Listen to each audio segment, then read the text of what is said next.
Yesu waje warubwira Imana bitoroshye kumva ariko bisaba kwishurira ni wewe Imana yahinduye cyane.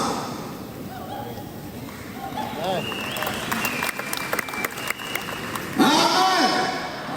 Haleluya. Imana imuhindura iki cyane. Nirakoze cyatumye umuririmbyi mbonye sinzi kuvuga icyaha ni bane hano bababiri. Ubundi umuntu wumva neza iri jambo icyaha ni umuntu w'abarinde. Buriya iyo uja inka waziragiye zikarisha zariye n'umunyu igihe kiragera ukajya kuzishora ntabwo upfa kuzicisha mu nzira iyo ariyo kuko amazi arahari, ariko kugira ngo zigere ku mazi ahantu hose si icyaha hari inkombe ndende wazijyana zikavuna. Ugomba kumenya inzira unyuramo kugira ngo inka zigere mu mazi meza zishobora guhinduka icyaha. Ni ukuvuga ngo nta handi nta yindi nzira twese twanyuramo kugira ngo turangiza kuyinyuramo tugera aho Imana yifuza ikeneye. Ahandi hose ni inkombe ndende wamanukiramo ukavunika cyangwa ugapfa, ariko hari inkombe imwe tunyuramo neza, hari ikiraro tukambuka neza turi bazima kandi tuguwe neza. Ni Yesu wenyine wahindutse icyaha. Haleluya. Ni Yesu wenyine wahindutse icyaha. Bibiliya ikavuga gutya, iyo usomye mu Bakorinto ba mbere igice cya 21 umva Bibiliya ikavuga ngo niba mwahabonye namwe mwasoma ngo kuko ubwenge bw'Imana bwategetse ko ab'isi badaheshwa kumenya Imana n'ubwenge bw'isi. No, Imana yishimiye kudukirisha ubupfu bw'ibibwiriza. Ubupfu bw'ibibwiriza ni ukuvuga ngo ni ijambo dusoma utabyemera uko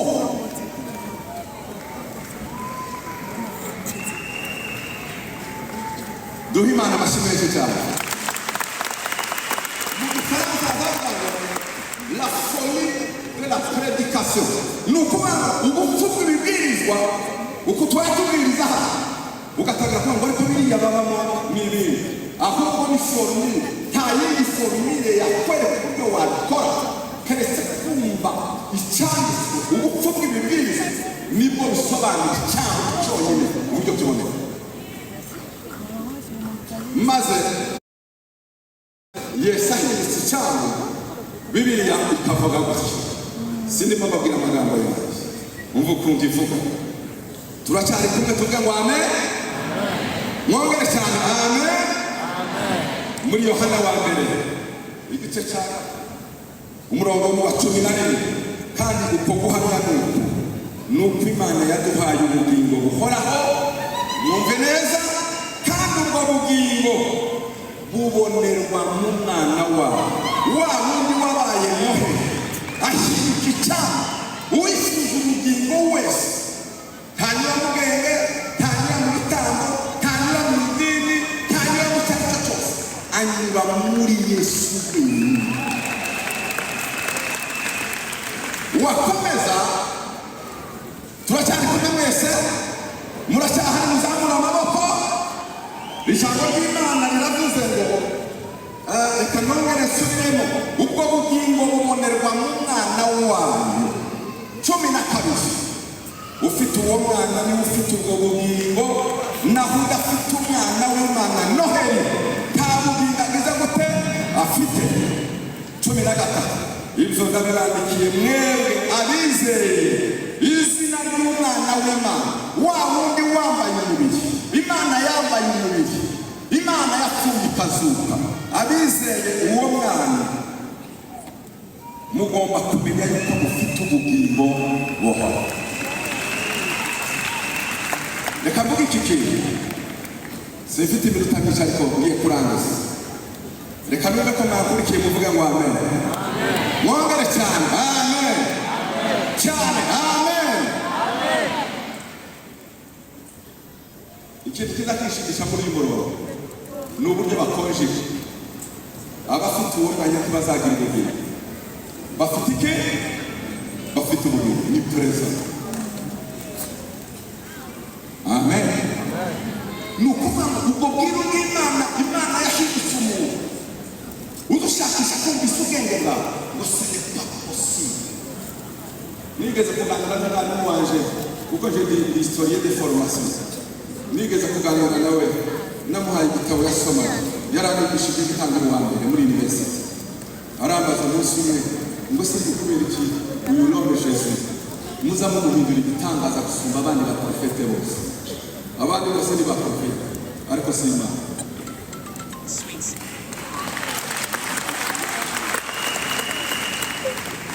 Turi kumwe? Amen. Bibiliya kizigira uwibabarira, ufite uwo mwana afite ubugingo buhoraho, udafite uwo mwana nta bugingo afite. C'est tout. Mwete. Amen. Reka subira hano, ufite uwo mwana ni ufite ubugingo buhoraho, udafite uwo mwana nta bugingo afite. Niko Bibiliya yavuga. Impamvu ni wewe wenyine wabaye cyane. Ntabwo idini, hari abantu batinda mu idini, idini ntaho ryatugeze, ntabwo ari icyaha. Icyaha n'umwe gusa ni Yesu wenyine. Bibiliya tuvuga ngo nta rindi zina twahawe twakirizwamo keretse ibyaha. Iryo zina turiho amashyi menshi cyane.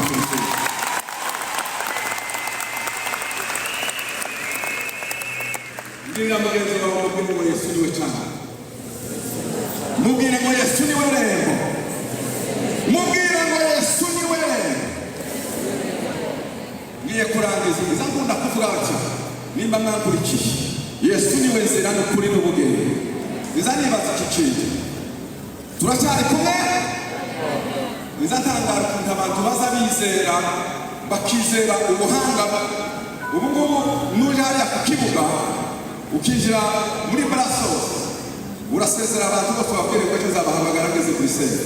Siko sara tuzi inzira unyuramo, tuzi ikirere unyuramo, tuzi aho na kuri wote tubona basubuje, ariko kizera kubera n'ukuri mu ndege za hehe ija kuri sene. Waba uri mu ndege ija Washington bategeka kubera Brasos kuri sene. None Yesu niwe nzira niwe ndege. Tukazabaza gusezerana ifite ko mwinjira umufaza ateza mu kintu cy'ijuru uzasohoka. Mbariza mugenzi wawe wese muri urimo cyangwa muri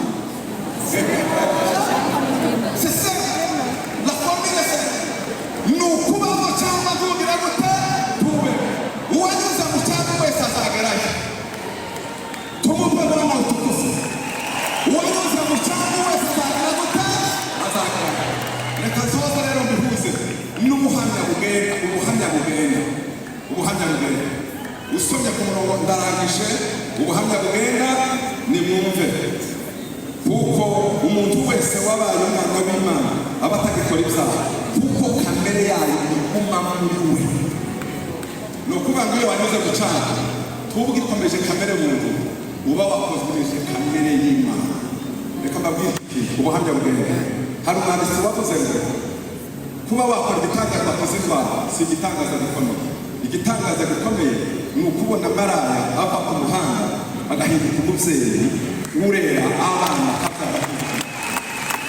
Reka no kuvura abaganga bavura ariko ntibakiza karata. Umuntu ukiza karata agakuramo kamere agashyiramo kamere y'Imana ni igihe wanyuze mu cyaha. Noneho warasigara ugenda umuntu ufite kamere y'ubumana, sibyo? Umuntu ufite kamere y'ubumana azagenda nk'Imana, agakora nk'Imana, akavuga nk'Imana, akicara n'Imana noneho ukatangira ubuzima busha bwahindutse. Umuntu wari ukomeye wamaze imitungo yose ukaza umubitsa ikigega akicaraho ugasanga n'ibitaro n'igitahindutse. Ni ubuhamya bwenda kuko bwahinduwe n'Imana yahawe karata y'ubumana. Buriya reka mbabwire nzoga igisubizo cy'isi ni kimwe, ni ukubira mu cyangwa ukakira Yesu nk'umukiza n'umwami, ukakira karata y'Imana cyo kuzakora kw'Imana.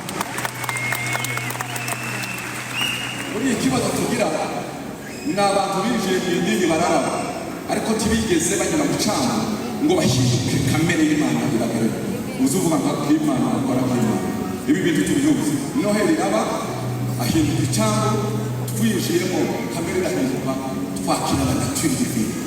Ni ukuvuga ngo iyo kamere y'Imana igeze muri turere uzugenda uri ubuhamya bwenda abantu bakwitegereza bakagutamara bakaba yarahindutse. Muri celebration rero uyu munsi harimo kategori ebyiri. Abantu bakiriye la nature divine, bakiriye karata y'Imana, duhimbaza dushima tubwira Imana ngo barakoze ko wabindukiye icyaha.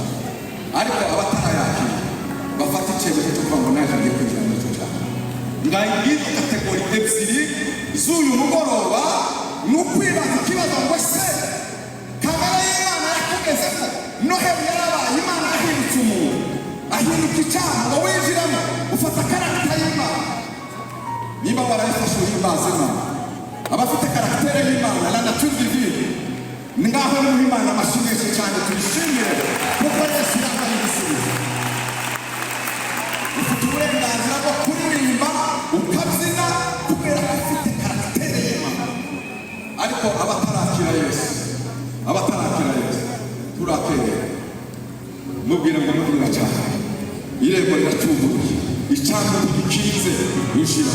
Niba waje muri iyi concert yitwa icyaha, reka uprofite winjire mu Mana, winjire umwire nurangiza urakira karata y'Imana. Imana ibagire neza, izahinduka ubuhamya bugenda, abantu bazagutangarira, abantu bazashima Imana. Amen. Reka mvugire munemerere iyi comparison. Purizo zacu bazaba zita ngo aho tugororera, sibyo se? Aho tugororera bazaba bayo bagororotse. Bamwe bazaba bagororotse abandi bakananirana, ndetse bishiterekana ko batagororotse nuko bazaba kubaza ngo tubwire ni gutangiza ubuzima.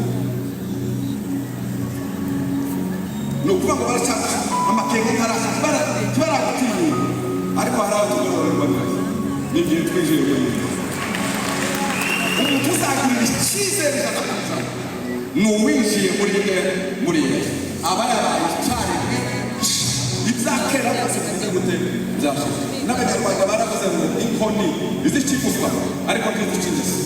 Hari ikiza gicingeso ni ukunyura mu cyaha ukinjira muri Yesu akakwinjira ukinjira nawe ugahinduka Imana nkawe ugakora nk'Imana ukakora